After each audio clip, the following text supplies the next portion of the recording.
या देवी सर्वभूतेषु मां शक्तिरूपेण संस्थिता नमस्तस्यै नमस्तस्यै नमस्तस्यै नमो नमः। नवरात्रि के दूसरे दिन में आज हम सुनेंगे श्री दुर्गा सप्तशती का दूसरा अध्याय, देवताओं के तेज से देवी का प्रादुर्भाव और महिषासुर सेना का वध। आइए सुनते हैं। ओम मध्यम चरित्र के विष्णु ऋषि, महालक्ष्मी देवता, उष्णिक छंद, शाकांभरी शक्ति, दुर्गा बीज, वायु तत्व और यजुर्वेद स्वरूप है। श्री महालक्ष्मी प्रसन्नता के लिए मध्यम चरित्र के पाठ में इसका विनियोग है। मैं कमल के आसन पर बैठी हुई प्रसन्न मुख वाली महिषासुर मर्दिनी भगवती महालक्ष्मी का भजन करता हूँ, जो अपने हाथों में अक्षमाला, फरसा, गदा, बाण, वर्ज, पद्म, धनुष, कुंडिका, दंड, शक्ति, खड़क, ढाल, शंख, घंटा, मधुपात्र, शूल, पास और चक्र धारण करती है। ऋषि कहते हैं, पूर्व काल में देवताओं और असुरों में पूरे 100 वर्षों तक घोर संग्राम हुआ था। उसमें असुरों का स्वामी महिषासुर था और देवताओं के नायक इंद्र थे। उस युद्ध में देवताओं की सेना महाबली असुरों से परास्त हो गई। संपूर्ण देवताओं को जीतकर महिषासुर इंद्र बन बैठा। तब पराजित देवता प्रजापति ब्रह्मा जी के आगे करके उस स्थान पर गए जहाँ भगवान शंकर और विष्णु विराजमान थे।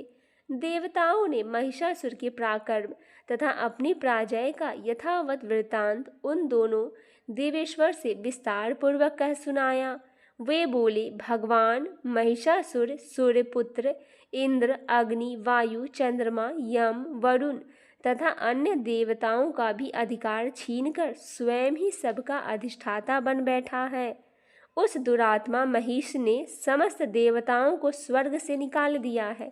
सब मनुष्यों की भांति पृथ्वी पर विचरते हैं।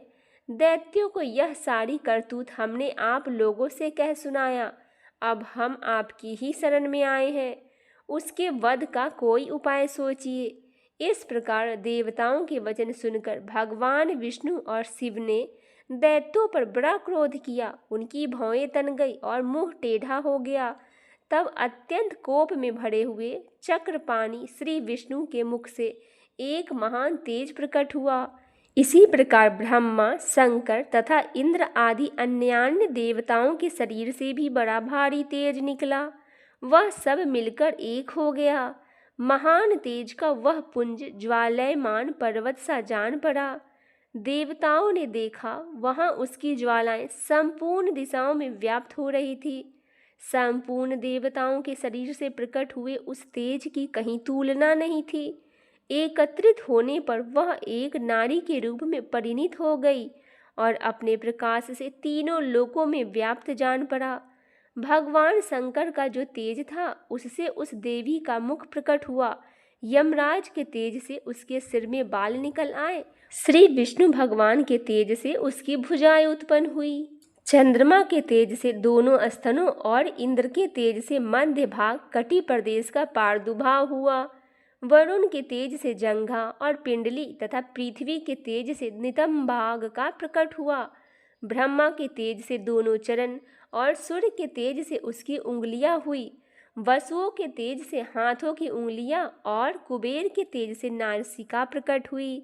उस देवी के दांत प्रजापति के तेज से और तीनों नेत्र अग्नि के तेज से प्रकट हुए।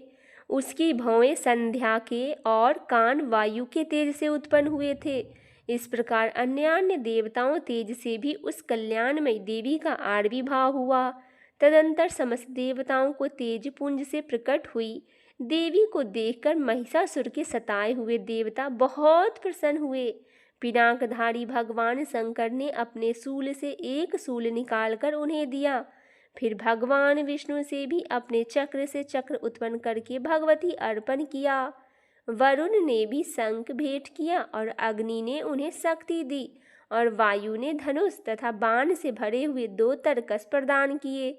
सहस्त्र नेत्रों वाले देवराज इंद्र ने अपने वर्ज से प्रदान किया और यमराज ने काल दंड से दंड, प्रजापति ने स्फटिकाक्ष की माला तथा ब्रह्मा जी ने कमंडलू भेंट किया। सूर्य ने चमकती हुई ढाल और तलवार दी।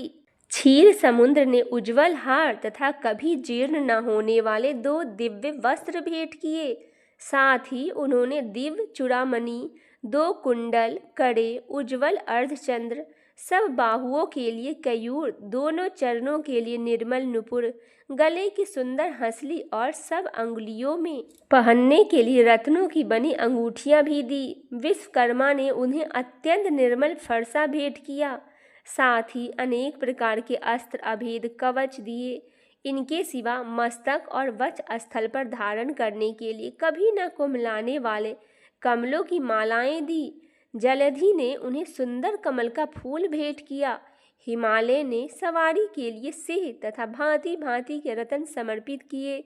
ध्यानाध्यक्ष कुबेर ने मधु से भरा पान पात्र दिया तथा संपूर्ण नागों के राजा शेष ने, जो इस पृथ्वी को धारण करते हैं, उन्हें बहुमूल्य मणियों से विभूषित नागहार भेंट दिया। इसी प्रकार अन्य देवताओं ने भी आभूषण और अस्त्र शस्त्र देकर देवी का सम्मान किया। तत्पश्चात उन्होंने बारंबार अट्टहास पूर्वक उच्चारण से गर्जना की। उनके भयंकर नाद से संपूर्ण आकाश गूंज उठा। देवी का वह अत्यंत उच्च स्वर किया हुआ सिंहनाद कहीं समा न सका। आकाश उसके सामने लघु प्रतीत होने लगा। उससे बड़े जोर की प्रतिध्वनि हुई, जिससे संपूर्ण विश्व में हलचल मच गया और समुद्र कांप उठे। पृथ्वी डोलने लगा और समस्त पर्वत हिलने लगा। उस समय देवताओं ने अत्यंत प्रसन्नता के साथ सिंहवाहिनी भवानी से कहा, देवी तुम्हारी जय हो। साथ ही महर्षियों ने भक्ति भाव से विनम्र होकर उनका स्तवन किया। संपूर्ण त्रिलोकी को क्षोभग्रस्त देख दैत्यगण अपनी समस्त सेनाओं को कवच आदि से सुसज्जित कर हाथों में हथियार ले सहसा उठकर खड़े हो गया।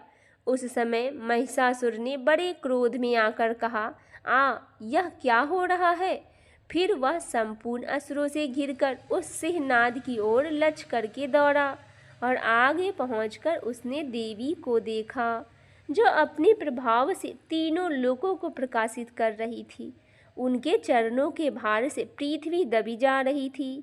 माथे के मुकुट से आकाश में रेखा सी खिंच रही थी तथा वे अपने धनुष के टंकार से 7 पतालों को क्षुब्ध किए देती थी। देवी अपनी 1000 भुजाओं से संपूर्ण दिशाओं को आच्छादित करके खड़ी थी। तदंतर उनके साथ दैत्यों के युद्ध छिड़ गया। नाना प्रकार के अस्त्र शस्त्रों से प्रहार करके संपूर्ण दिशाएं उद्भासित होने लगी। चिक्षुर नामक महान असुर महिषासुर के सेना नायक था। वह देवी के साथ युद्ध करने लगा। अन्य दैत्यों की चतुरंगनी सेना साथ लेकर चामर भी लड़ने लगा। 60,000 रथियों के साथ आकर उदग्र नामक महादैत्य ने लोहा लिया।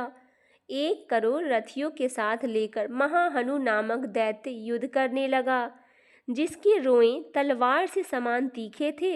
वह असीलोमा नामक महादैत्य 5 करोड़ रथी सैनिकों सहित युद्ध में आ डटा। 60 लाख रथियों से घिरा हुआ बास्कल नामक दैत्य भी उस युद्ध भूमि में लड़ने लगा। परिवारित नामक राक्षस हाथी सवार और घुड़सवारों के अनेक दलों तथा 1 करोड़ रथियों को सेना के लेकर युद्ध करने लगा। बिराल नामक दैत्य 5 अरब रथियों से घिरकर लोहा लेने लगा। इनके अतिरिक्त और भी हजारों महादैत्य रथ, हाथी और घोड़ों के सेना साथ लेकर वहां देवी के साथ युद्ध करने लगे। स्वयं महिषासुर उस रणभूमि में कोटि कोटि सहस्त्र रथ, हाथी और घोड़ों के सेना से घिरा हुआ खड़ा था।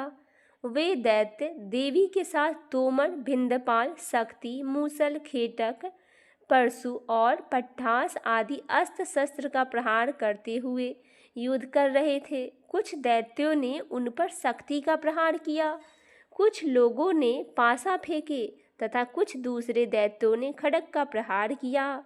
देवी को मार डालने के उद्योग किया। देवी ने भी क्रोध में भरकर खेल खेल में ही अपने अस्त्र शस्त्रों के वर्षा करके दैत्यों को समस्त अस्त्र शस्त्र काट डाले।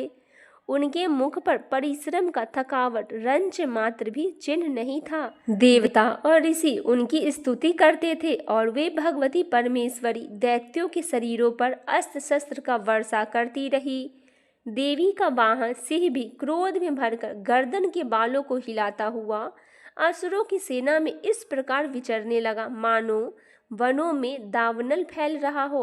रणभूमि में दैत्यों के साथ युद्ध करती हुई अंबिका देवी ने जितने निश्वास श्वास छोड़े वे सभी तत्काल सैकड़ों हजारों गणों के रूप में प्रकट हो गए और परशु भिंदपाल खड्ग तथा पट्टास के आदि अस्त्रों द्वारा असुरों के समान करने लगे।